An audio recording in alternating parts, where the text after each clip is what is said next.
काळामध्ये असली जाती व्यवस्था ही मातीची होती, परंतु आज जाती व्यवस्था ही कॉन्क्रीटची बक्का होऊन गेलेली जाती व्यवस्था आहे. आज जर बाबासाहेब आंबेडकरच्या तमाम देशामध्ये अठ्ठापन्न जातींना जर समजले असते तर आज इथं बसायला जागा राहिली नसती. कारण गौतम बुद्ध एका जातीचे, बाबासाहेब एका जातीचे, बसवेश्वर एका जातीचे, प्रत्येकाने जाती जातीमध्ये या महापुरुषाने वाटून घेतलेला आहे. आणि शिकलेला जो बुटसूट पोटामध्ये फिरणारा जो समाज आहे, बाबासाहेब म्हणले होते, शाहू महाराज म्हणले की हा बैलवान समाज आहे. नोकरीच्या पैशाच्या जोरावर समाज स्वतःच्या संसारामध्ये गुरफटून गेलेला समाज आहे. आणि हा समाज मुझे अनपढ़ और गैर लोगों ने आपकी साथ तो मुझे साथ और सहयोग दिया, लेकिन पढ़े लिखे लोगों ने मुझे धोखा दिया. बाबासाहेब आंबेडकर म्हणले की शिकलेल्या लोकांनी मला धोका दिलेला आहे. छत्रपती शिवाजी महाराजांचं, शाहू महाराजांचं, बाबासाहेबांचं नातं काय आहे आपल्याला सांगणार आहे. बाबासाहेब जे पत्र लिहायचे त्या पत्राच्या सुरुवातीला जय शिवराय लिहायचे. महाराजांनी ब्रह्मानंद पाटील सरांनी सांगितले की रायगडावर त्यांनी समाधीच्या समोर मनुस्मृती जमून बदला घेतला आणि छत्रपती शाहू महाराज माणगावला एक परिषद झाली होती आणि त्या माणगावच्या परिषदेमध्ये बाबासाहेब आंबेडकर प्रमुख पाहुणे, छत्रपती शाहू महाराज हे या ठिकाणी अध्यक्ष होते. मग छत्रपती शाहू महाराज असं म्हणले, या देशामध्ये असलेल्या 18 जातीमध्ये असलेल्या भारताच्या लोकांचं कल्याण करण्याची आता मला अजिबात काळजी राहिलेली नाही. कारण मला माहिती आहे माझ्या जवळ बसलेला माझा भीमराव आंबेडकर माझ्या जाती सकट संपूर्ण देशाचा उद्धार केल्याशिवाय राहणार नाही. हे छत्रपती शाहू महाराजांनी बाबासाहेबांच्या संदर्भामध्ये म्हणलेले उद्गार आहेत.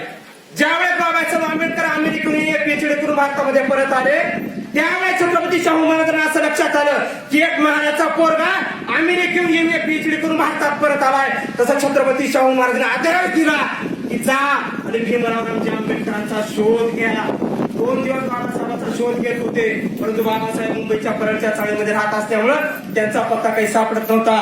तिसऱ्या दिवशी छत्रपती शिवाजी महाराजांच्या रक्ताचे वंशज, कोल्हापूर दरबारचे छत्रपती वंशज छत्रपती शाहू महाराज स्वतः अंबारीमध्ये बसले, स्वतः घोड्यावर बसले, स्वतः लवाजमा घेऊन बाबासाहेब आंबेडकरांचा शोध घेण्यासाठी मुंबईच्या परळच्या चाळीमध्ये आले आणि येऊन बाबासाहेब दुसऱ्या मजल्यावर या ठिकाणी अभ्यास करत बसलेले आहेत आणि खाली शाहू महाराज उभे आहेत. कोणीतरी जाऊन म्हणतंय की महाराज बाबासाहेब अहो शिवाजी महाराजांच्या रक्ताची वारसा छत्रपती शाहू महाराज तुम्हाला भेटायला आलेले आहेत. बाबासाहेब लिंगून तसंच खाली येतात आणि पाहतात काय समोर कुणब्याचा राजा बहुजरा छत्रपतीचा वारसा शाहू राजा उभा आहे. बाबासाहेब पटकिनी शाहू महाराजांच्या चरणावर पडणार, तेवढ्या छत्रपती शाहू महाराज बाबासाहेबांना उठवतात आणि स्वतःच्या छातीला लावून घेतात, कवटाळतात आणि म्हणतात, बाबासाहेब म्हणतात की राजे अहो तुम्ही शिवाजी महाराजाचे वारसदार आहेत, हो तुम्ही शिवाजी महाराजाच्या रक्ताचे वारसदार आहेत, तुम्ही इथं येण्याचा कशाला त्रास घेतला, कष्ट घेतलं. तुम्ही एक पत्र जर एक तार मला केली असती तर रातोरात मी कोल्हापूरच्या दरबारामध्ये हजर झालो असतो. परंतु छत्रपती शाहू महाराजांनी जे उत्तर दिलेलं आहे या देशामध्ये असलेल्या बहुजन समाजाने उत्तर, जर माझा आवाज येत असेल तर तिथपर्यंत आपण ऐकावं. शाहू महाराज म्हणले, भीमराव मी परंपरेनं बनलेला राजा आहे आणि तुम्ही त्याचे राजा आहेत आणि त्याच्या व्यक्तीला जर परंपरा आली तर फरक काय पडतो. छत्रपती शाहू महाराजांनी बाबासाहेबांना म्हणले मी तुमच्याकडे आलो तर फरक काय पडतो.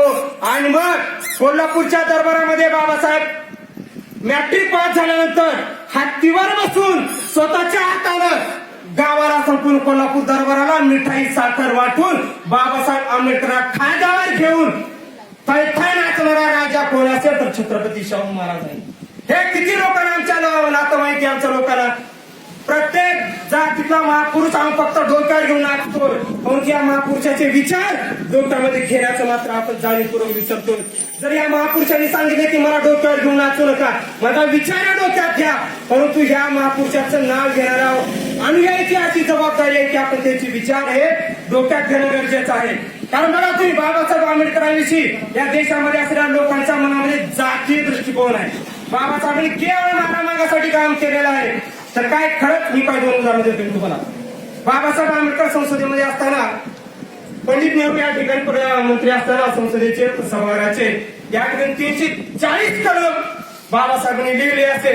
लिहिल्यानंतर त्याच्यामध्ये तेली, साळी, मराठा, कुणबी, धनगर, सुतार ह्या 52% ओबीसीच्या आरक्षणाचा मसुदा बाबासाहेबांनी खिशात ठेवला आणि पंडित नेहरूकडे गेले आणि म्हणले की हा मसुदा समितीचा ड्राफ्ट आहे, तुम्ही काय करा माझ्या मराठा समाजाला आरक्षण द्या.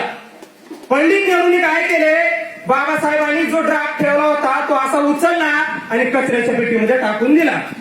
बाबासाहेब आंबेडकर, मग बघा, जे लोक असं म्हणतात की बाबासाहेबांनी मानवासाठी काम केलेलं आहे, ओबीसीसाठी काहीच केलं नाही, त्यांच्यासाठी मला सांगावं असं वाटेल, बाबासाहेब आंबेडकर जर मागासाठीच काम केले असते तर बाबासाहेब आंबेडकर असं म्हणले नाही, तुम्ही माझ्या महाराष्ट्रावर ह्या समाजाच्या अन्नाच्या आरक्षणाला जर लाथ मारत असाल, असं बोलले नाही. बाबासाहेब असं म्हणले, तुम्ही जर माझ्या मराठा, कुणबी, तेली, धनगर, सुतार ह्या साळी, माळी, कोळी, कोष्टी ह्या 52% ओबीसी समाजाच्या अन्नाच्या आरक्षणाचा तुम्ही लाथ मारत असाल तर मी सुद्धा तुमच्या कायदा मंत्रिपदाला लाथ मारतो म्हणले. आणि खिशामध्ये कायदा मंत्रिपदाचा राजीनामा लिहून आणला होता. खिशामध्ये आणलेला कायदे मंत्रिपदाचा राजीनामा पंडित नेहरूच्या तोंडाचा फेकून मारला. इतकी ओबीसीला माहिती आमच्या 3743 ओबीसी जाती या देशामध्ये. एक तरी ओबीसी जातीमध्ये माणसाला माहिती आहे, या देशामध्ये ओबीसी, मराठा, कुणबी समाजाच्या आरक्षण मिळालं नसल्यामुळं कायदे मंत्री पदाला लाथ मारणारा जगातला पहिला आणि शेवटचा राष्ट्रभक्त कसा असला पाहिजे हे बाबासाहेबांकडून शिकलं पाहिजे. कायदेमंत्री पद हे बाबासाहेबांचं म्हणजे देशाचे पहिले कायदेमंत्री बाबासाहेब होते. अशा कायदेमंत्री पदाला लाथ मारायला बाबासाहेबांच्या मनामध्ये विचार करा. दुसरे उदाहरण मी तुम्हाला सांगतो, बॅरिस्टर भाऊसाहेब पंजाबराव देशमुख हे या ठिकाणी विदर्भामध्ये पहिले कृषी मंत्री होते. संसदेचा ड्राफ्ट तयार करत असताना पंजाबराव देशमुख आले आणि बाबासाहेबांचं ड्राफ्ट वाचत होते. बाबासाहेबांनी ड्राफ्ट दिला, पंजाबराव देशमुख हे मराठा कुणबी समाजाचे आहे, नेते आहेत. मग त्यावेळेस बाबासाहेब थोडस बाहेर गेले, अक्षरशः पंजाबराव देशमुख अक्षरशः रडायला लागल्यानंतर बाबासाहेब म्हणले की दादा तुम्ही रडताय काय?